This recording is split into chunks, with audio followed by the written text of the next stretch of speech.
자, 아까 제가 신체적을 형벌, 이런 말씀 했는데요. 드렸는데, 사람의 몸을 갖다가 합법적으로 때린다거나, 이렇게 고문을 해서 수사를 하다, 이런 전근대적 방식이 그 근대적인 사법제도가 도입된 초기에도 그런 게 자행되었다는 게 많이 아는 사실이지만 또 새삼스럽게 놀랍고요.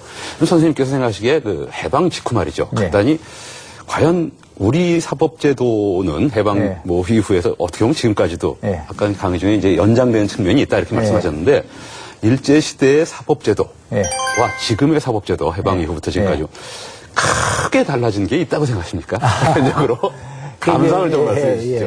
그게 해방 직후에 이제 사법 제도를 이제 처음 만들 때 굉장히 이제 중요한 터닝 포인트입니다. 그때 이제 그런 걸 만든 사람들이 그렇게 어떤 생각을 했을까 굉장히 중요한데, 근데 이제 우리가 이렇게 형사사법 그 다음에 다른 사법 민사나 다 포함해서 사법 제도를 얘기할 때 1990년대 이제 중반 정도 들어서서 사법 개혁을 본격적으로 얘기를 하는 거예요. 그리고 이제 2000년대 중반까지 해서 약 15년 정도 사법개혁을 끌고 와서 이제 사법개혁을 거의 이제 일단락을 짓습니다. 물론 검찰은 좀 제외지만, 형사소송법이나 이걸 일단락 짓는데, 그때 15년 정도 끌고 온 주요한 이제 그 테마, 주제 중에 하나가 식민지 사법으로부터의 탈피가 중요한 그 테마입니다. 두 가지가 이제 주요한 목표였는데, 하나는 식민지 사법으로부터의 탈피, 하나는 이제 선진 사법제도의 도입. 이렇게 방향이 잡혀지게 됩니다. 그러니까 그 얘기는 해방 이후에 50년 동안 식민지 사법으로부터 이게 제대로 이게 완전히 벗어나지 못했다라는 것을 이제 보여줍니다. 그거는 제도적인 측면에서도 그럴 뿐만 아니라 인적인 구조에서도 사실은 이 식민지 당시에 판검사를 했던 사람들의 활동을 보더라도 그렇게 청산하지 못했다는 점을 볼 수 있습니다.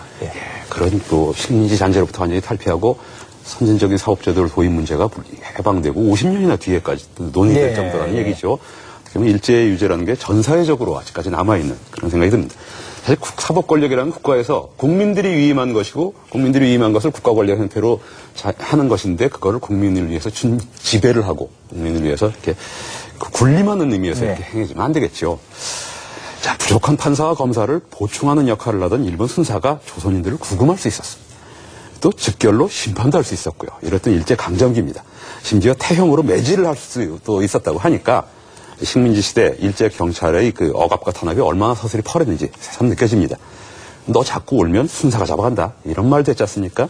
이 말이 그 시절에 우는 아이도 뚝 그치게 할 만한 위력이 있었던 것도 이해가 가고 말입니다. 자, 일제강점기에 기원을 둔 그 판사, 검사, 경찰의 권력, 또 그들만의 규칙으로 보였던 우리의 사법제도, 일제강점기 사법제도를 돌아보면서 제도의 권력이 얼마나 무서운가를 새삼 느끼게 된 시간이었습니다. 자, 선생님 다음 이 시간에는 한번 어떤 법 이야기를 해주실 건가요? 아까 잠깐 말씀해 주셨지만. 일단은 중요한 테마는 해방 이후에 우리가 어떤 시스템을 짰었어야 하는가, 그리고 그 시스템이 왜 안 됐는가 하는 것들을 좀 살펴보고, 그 다음에 아직까지 우리한테 큰 영향을 남기고 있는 일제시대의 그 재판의 풍경 중에서 서류 재판의 그런 폐해를 좀 중심으로 좀 살펴보고자 합니다.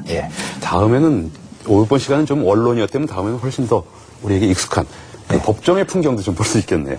자, 세상을 움직이는 역사 오늘은 여기까지입니다. 다음 주 월요일 이 시간에 더 새로운 모습으로 찾아뵙겠습니다. 감사합니다.